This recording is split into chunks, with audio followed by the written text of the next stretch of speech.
Let's get the witness and continue. The witness is on the stand, Your Honor.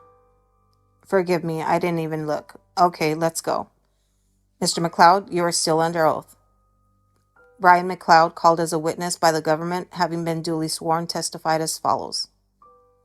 Mr. McLeod, when we left off yesterday, you were talking about your time in the Tombs with Mr. Roseman. Do you remember that? Yes. Did there come a time when you were released from the Tombs? Yes, I was transferred to Rikers Island route to go upstate to finish my 2 to 4 concurrent sentence. And did you finish that sentence? Yes, I did. When were you released? December 10th, 1998. After being released, were you on parole? Yes. Did you commit any crimes on parole? Yes, I returned to selling narcotics, crack in the Midtown Manhattan vicinity, and I was arrested subsequently on June 16, 1999. Following that arrest, what happened? I was taken to Rikers Island, where I received a 2 to 4 sentence, ran concurrent with the parole violation. Did you serve that sentence? Yes, I did. When did you get out? I was released to work release February 2nd, 2001, and I remained at Fulton Work Release Facility until April 24, 2001, where I was released on regular parole. After being released on parole in April 2001, did there come a time when you got a job? Yes. Where? Well, in work release that February, I worked at Popeyes. It's a chicken spot on 13th and 1st. And then in May of 2001, I worked as a GED and math coordinator at Fortune Society. What is the Fortune Society? It's a not-for-profit that specializes in helping at-risk youth and ex-offenders and people who are HIV/AIDS positive, and it's like a social advocacy, counseling, educational agency in New York City. When you worked at Fortune Society, where did you report to work? I think the address is 53 West 23rd Street. In Manhattan? Yes. So that's 23rd and what's the cross? It's closer to 6th. It wasn't between Broadway and 6th, but it's closer to 6th. What was your work schedule? Monday through Friday, basically 9:30 to 9 to 5:30. Were you paid for that? Yes, I was. Did there come a time when you worked for James Roseman, the defendant? Yes. When did you start working for Roseman? I would go see Jimmy regularly, but in 2002, he expressed a need to have someone be a manager in the evening at the studio, so I would say around April, May of 2002. What was Roseman doing at the time? Roseman was managing his artists and running his label. Did he have a company? Yes. What was his company called? At the time, it was Henchman Entertainment. Did the name of the company later change? Yes. What did it change to? Czar Entertainment. Did what the business change or just the name? Seemed just the name change. Who did Roseman manage? He managed Mike Tyson, The Game, Mario Winans, Sharissa, Black Rob, Craig Mack. That's off the top of my head. When you say The Game, who is The Game? He's a West Coast artist that was signed to Dr. Dre and later worked with 50 Cent. What kind of artist? He's a rapper. Where was Jimmy's company, Henchman Company, located? 11 West 25th Street. Can we publish Government Exhibit 600Y? Do you recognize the street shown in this photograph? Yes. What street is that? It's 25th Street. And can you see in the photo the entrance to the building where Jimmy's company was located? Yes. Can you describe for the jury where it is in the photo? There's an awning that says Noir Blanc, and it's a little past that, and there's a 7-Eleven on the partition that comes out. How far was Jimmy's company and his office from Fortune Society? Right around the corner, literally. I would go up the block from 23rd Street and cut through. I think it was like some little toy something or on 23rd, led out to 24th, and then I would just come around the corner. so a 5-minute walk. How did you become involved in working for Roseman's business? Jimmy and I met, and he expressed a need to have someone at the studio, and I was always there periodically off and on, so I just stepped in to fill the position. What did you do at the company? Basically, he was concerned about the people abusing phone privileges, computers, damaging property, stealing.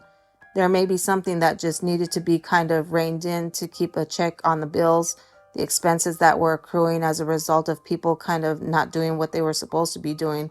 So could you say I was there to do that? And when you say he, are you talking about Roseman?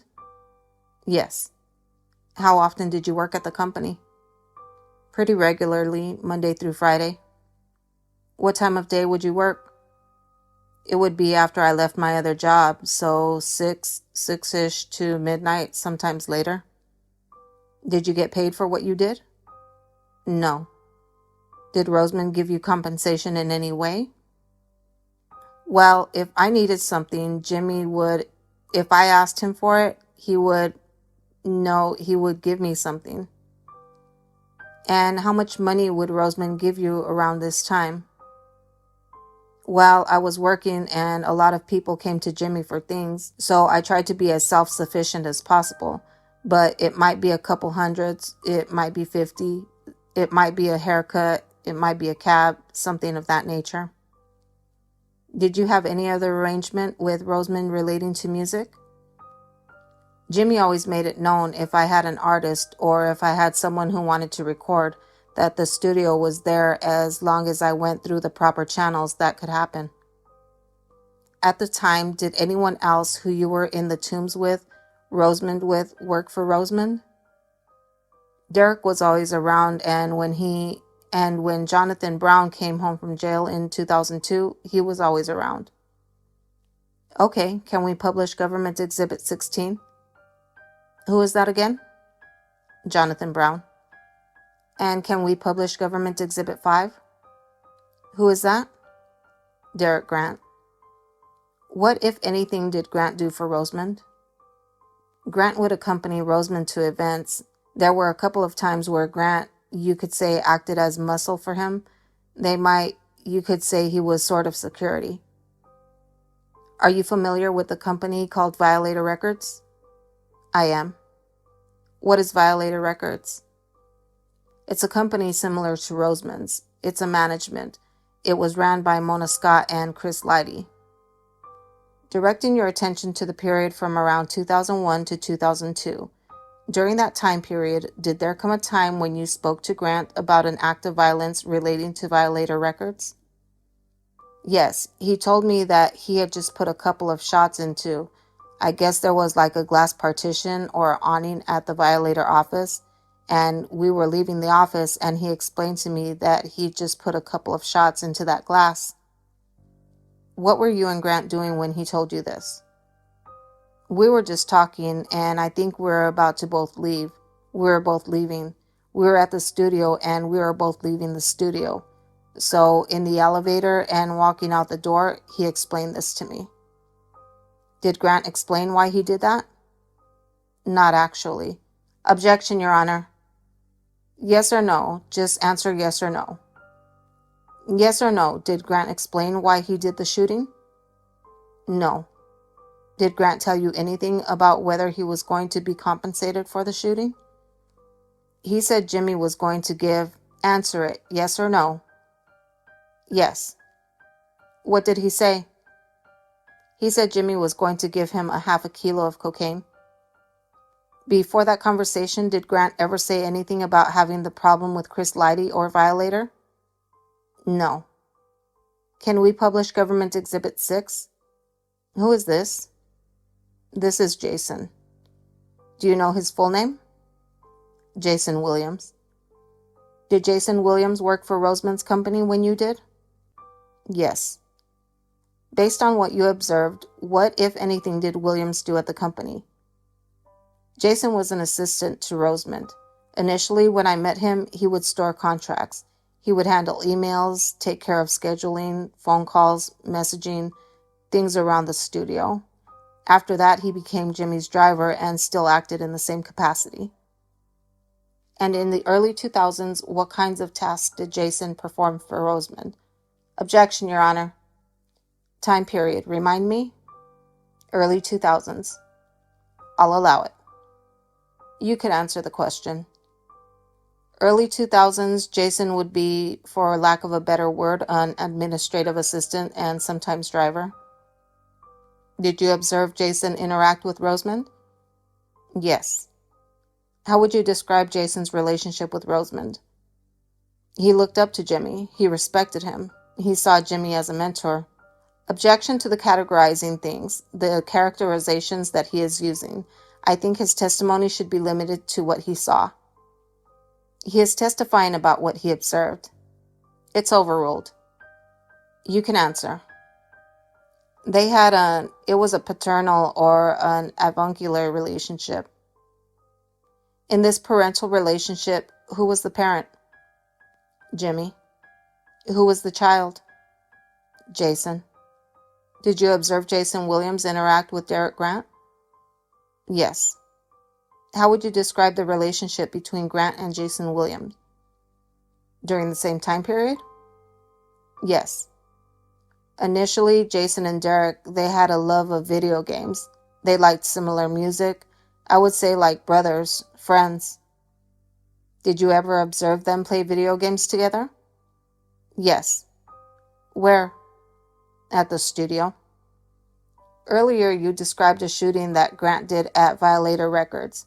Did there come a time when you learned of another act of violence against Violator Records? From Grant? No, just another act of violence, not asking about whether Grant did it. Did there come a time when you learned of another act of violence against Violator Records?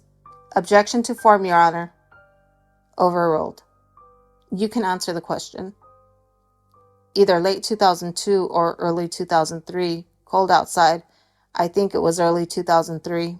It was a Friday night and we were en route to a function at Cipriani's, and it was Jonathan Brown, myself, and Roseman. And Roseman had been trying to get in contact with Chris Lighty to discuss something to do with the meeting.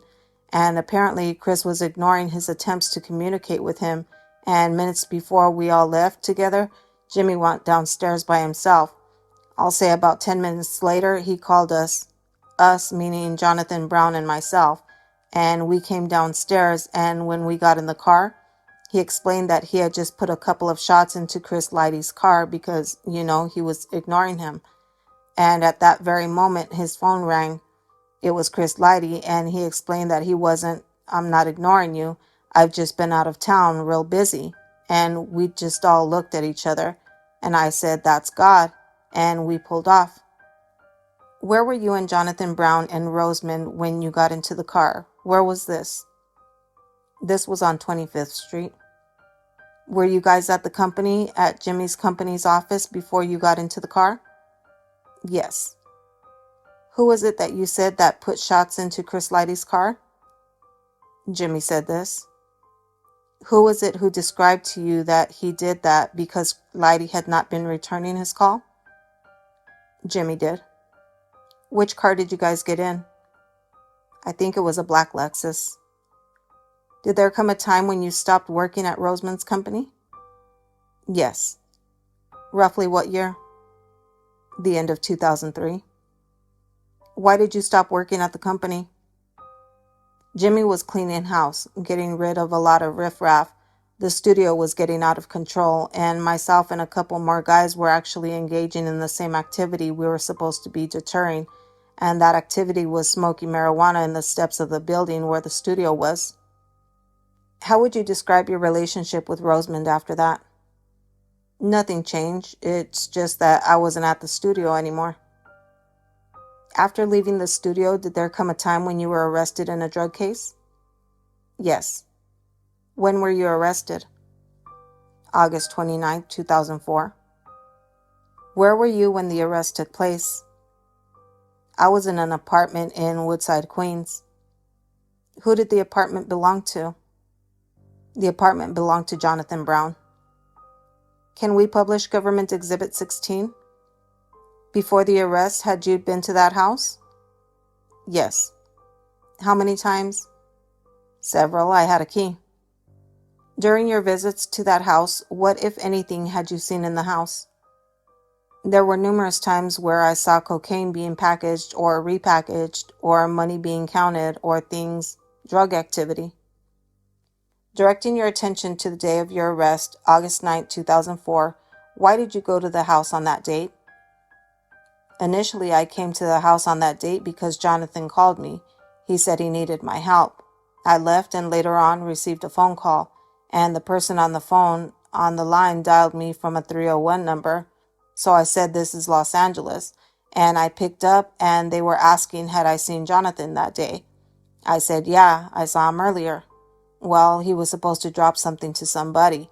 He didn't make it.